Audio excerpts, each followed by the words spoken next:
Olá pessoal, sejam bem-vindos à segunda parte da aula de isquemia e hemorragia na neuroimagem do nosso módulo intermediário. Então, antes eu falava da isquemia, que é a hipodensa, e vamos falar agora da hemorragia. Então, basicamente, a gente tem que entender a hemorragia como um evento onde o encéfalo vai estar sangrando, de uma maneira ou de outra. Não me importa saber a causa desse sangramento. Por que não me importa saber a causa? Porque eu não estou estudando a causa, eu estou estudando os sinais do sangue, no caso a hemorragia, na neuroimagem. Tá entendendo? Então, a hemorragia ela pode ser subdural, extradural, profunda, intraventricular, subaracnoide, enfim. Não está me importando muito isso agora. O que me importa é dizer o que mais caracteriza o sangue na neuroimagem. Então, ao contrário da isquemia, que na tomografia tende a exibir hipodensidade, aqui o sangue, na sua fase aguda, tende a exibir hiperdensidade.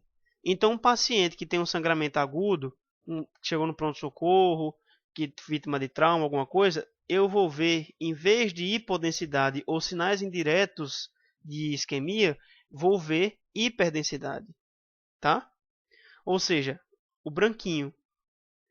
Nas fases mais crônicas, é importante ressaltar que o sangue tende a exibir mais hipodensidade. Então, essa hiperdensidade característica e espontânea é na fase aguda.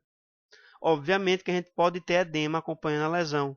E isso vai ser importante mais para frente, eu vou explicar por quê daqui um pouquinho. Aguenta aí. Então, a gente tem a tomografia computadorizada. Eventos hiperagudos tendem a ter hiperdensidade. Conforme você vai passando o tempo agudo, subagudo tardio, crônico, você tende a ficar com hipodensidade. Vocês observam aqui eventos agudos, ou seja, o sangue, hiperdensidade espontânea. Aqui no caso um hematoma extradural, um hematoma intraparenquimatoso, enfim. Já aqui você observa a isodensidade, ou seja, é uma lesão que está começando a cronificar. Ela já é um subagudo tardio, ou seja, é muito difícil, inclusive, você perceber essas isodensidades. Ou você pega nessa fase, ou você pega na outra fase mais extrema, no caso a hipodensidade, que você pode perceber direitinho aqui com esse hematoma subdural crônico. Tá? Novamente, reitero, não me importa saber a causa, se foi trauma, se não foi. Eu quero que vocês entendam como que o sangue, no geral, estará se mostrando na neuroimagem. Então, na tomografia, hiperdensidade espontânea nas fases agudas, que são as mais comuns praticamente que a gente pega. Então, eu peguei aqui um exemplo, podia ser qualquer outro, de um hematoma subdural que tem suas fases aguda, subaguda e crônica. Observe que a fase aguda você tem componentes hiperdensos, como eu já expliquei. Na fase subaguda, componentes isodensos. E na fase crônica, componentes hipodensos. Na ressonância, as coisas vão complicar um pouquinho, mas não é tão difícil assim. Eu vou estar ensinando métodos para vocês aprenderem e entenderem bem direitinho. Então, os sinais em T1 e T2 vão estar variando de acordo com o tempo. Nem sempre, pessoal, esse tempo e esses sinais vão ser condizentes. Eu já peguei casos de pacientes com hematoma subdural crônico, um idoso, que ele tinha sinais que você diria que era um hematoma agudo, e não era. Então, eu estou mostrando aqui o que é mais comum, mas não significa dizer que seja 100% assim. Você tem que ter lógica, tem que ver a parte clínica também. Então, vamos ver os estágios do hematoma: hiperagudo, agudo, subagudo tardio, crônico, enfim. Um subagudo mais próximo ou não tão subagudo tardio assim. O que é que vai mudar, seja na ressonância, seja na tomografia? Marcelo, por que o sangue, por exemplo, na tomografia, tende a exibir hiperdensidade na fase aguda e hipodensidade na fase crônica? Por causa da metabolização da hemoglobina. Antes de 24 horas, você observa que a hemoglobina está na forma de oxemoglobina. E conforme o tempo vai passando, essa hemoglobina vai sendo metabolizada. Oxi, desoxi, metahemoglobina e hemosiderina. Por isso que na tomografia você tem hipodensidade em fase tardia. E por isso que aqui também você vai ter sinais diferentes a depender do estágio. Então, são esses estágios, pessoal, que vão margear os nossos achados. Você tem aqui isointensidade ou hipointensidade em T1 e hiperintensidade em T2, hipo ou isointensidade em T1 e hipo em T2. Aqui você já vai inverter. Se aqui era hipo e hiper, aqui vira hiper e hipo.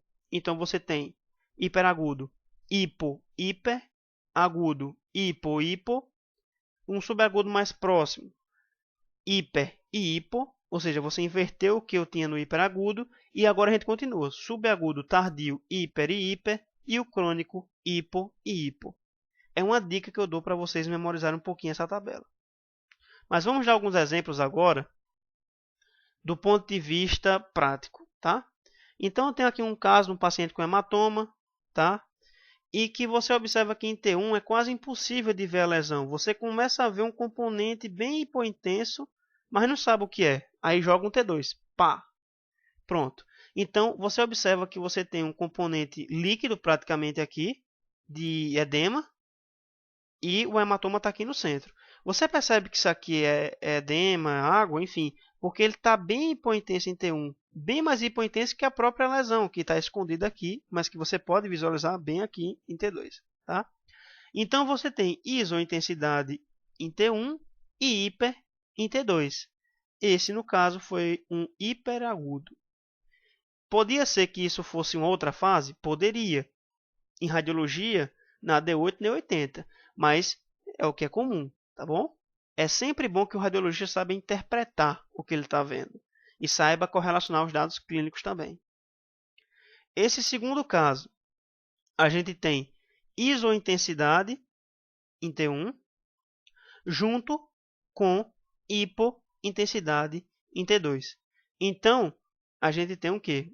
Um hematoma em fase aguda, tá?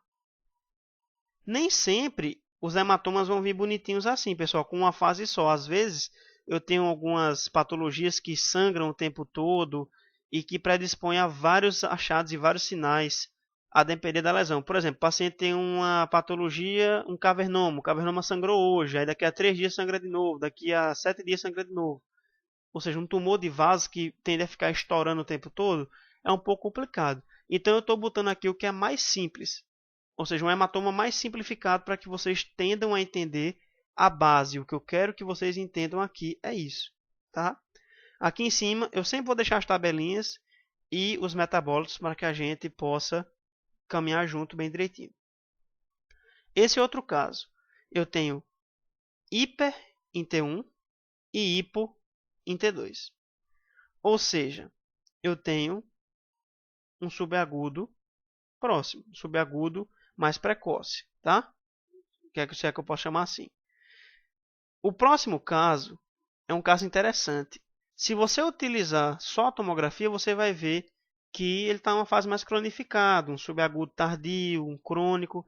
Quando a gente joga na ressonância, perdão, você observa que tem hiper nas duas sequências, T1 e T2. Isso aqui é um subagudo tardio. É muito fácil você confundir um subagudo tardio com um crônico na tomografia quando ele já está chegando perto de cronificar. É porque eles ficam hipodensos. Mas na ressonância você consegue diferenciar bem até. Se bem que só diante dessa tomografia você vai falar que já é um evento bem cronificado. Isso aí não tem a menor dúvida. E esse é o último caso que eu queria mostrar. É um caso crônico, mas que vocês percebam como que há alteração da intensidade do sangue. E em T2 você percebe bem o que eu tinha mencionado lá atrás ainda agora. Você tem um componente hipointenso com outro componente hiperintenso. Então, esse hematoma provavelmente tem duas fases. Então, para você ver como nada é tão exato assim. Esse era um caso crônico. Entretanto, não tinha a hipointensidade tão característica em T1, por exemplo. Você vê. E em T2 você tinha a hipointensidade com outro componente hiperintenso. Então, complicado às vezes de você avaliar. Uma coisa que chama muita atenção de muita gente e que muitos também não entendem é o gradiente eco, chamado por GRE, né? Ou T2 estrela, carinhosamente apelidado por alguns. ela é uma ponderação muito utilizada para aferir a presença de substâncias paramagnéticas, ou até mesmo substâncias magnéticas que apresentem comportamento especial. Exemplos: o cálcio, que é uma substância diamagnética, mas que se apresenta com hipointensidade no GRE. A melanina, que é uma paramagnética, que apresenta hipointensidade também. O sangue, o ferro. Porém, o sangue tem uma particularidade. Ele tende a ser mais paramagnético em fase de desoxihemoglobina para lá. Ou seja, uma fase que começa já de desoxihemoglobina, já começa evento agudo já. Aí ele é muito bom para você ver esse tipo de sangramento. Além do GRE, a gente tem a susceptibilidade, que é o SWI, ponderação e susceptibilidade. É a mesma coisa que o GRE, só que ele é mais avançado, uma técnica mais avançada de imagem e melhor, tá? Para que a gente não fique descabelando, o que é SWI, o que é GRE, praticamente são sinônimos, a grosso modo, tá? Vamos estar mostrando aqui algumas aplicabilidades dessas ponderações. Então, observa aqui esse hematoma e com hipointensidade. Isso aqui é um GRE, no caso a ponderação, tá? Então essa lesão aqui, ela fica hipointensa. O GRE serve para aferir comportamentos magnéticos especiais, substâncias paramagnéticas e no caso do cálcio, diamagnética. Então, você observa aqui um caso de angiopatia amiloide, por exemplo, onde os vasos têm uma fragilidade grande e tendem a ocorrer eventos hemorrágicos com muita intensidade. Então, o sangue, no caso a hemosiderina, que é a fase mais cronificada do metabolismo da hemoglobina, como a gente viu anteriormente, tende a se depositar e no GRE a gente consegue ver bem direitinho. Esse caso aqui é de uma metástase cerebral por um melanoma maligno. E vocês percebem que as metástases de melanoma elas podem conter melanina.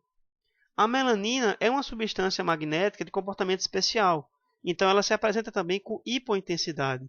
O GRE e o SWI não são específicos para o sangue, mas eles auxiliam muito você a descobrir se tem ou não sangue naquela cavidade, para você ter uma noção através do hipossinal, tá bom? Como não confundir o sangue em fase aguda com calcificação? Porque se você parar para pensar, o sangue é hiperdenso, mas o cálcio também. Então, como que eu faço para diferenciar? Duas coisas. Primeiro, a densidade do cálcio é bem maior que a do sangue, no caso em fase aguda. Vocês percebem aqui, forçando um pouquinho a miopia de vocês, e a minha também, que você tem 68 UH.